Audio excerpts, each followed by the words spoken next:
excited about is that about 10 years ago we established what we call a BHAG. Okay, maybe some people don't like that language, but it's a big, hairy, audacious goal of establishing 50 churches by the year 2010.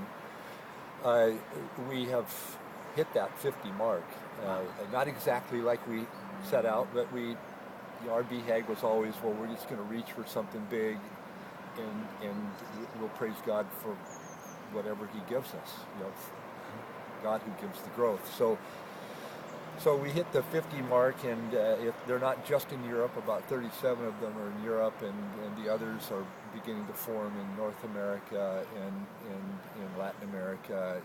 There's one in Africa that looks like it might come under the CA umbrella, and we just saw that as if we could get to that, then now we have a platform then to then multiply out even more. And what we want to do is plant churches. We're a church planting organization.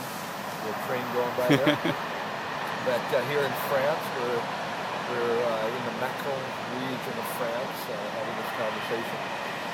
But we're church planting with the idea of planting churches that become sustainable, but also reproducible. They become reproducing churches, and so we're trying to push this thing out so that the churches that we plant essentially become church planting movements in and of themselves. And so there are several stages of how we get there and what needs to happen to get there, and we're working on all that and trying to do a better job of training, and coaching is a piece of that.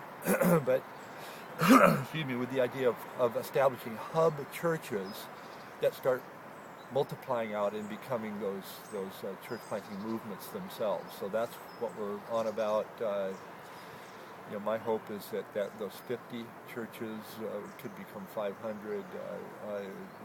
I'm very excited about Rob Fairbanks, who's done this in Spokane, Washington, where he planted and pastored a church that has multiplied itself sevenfold.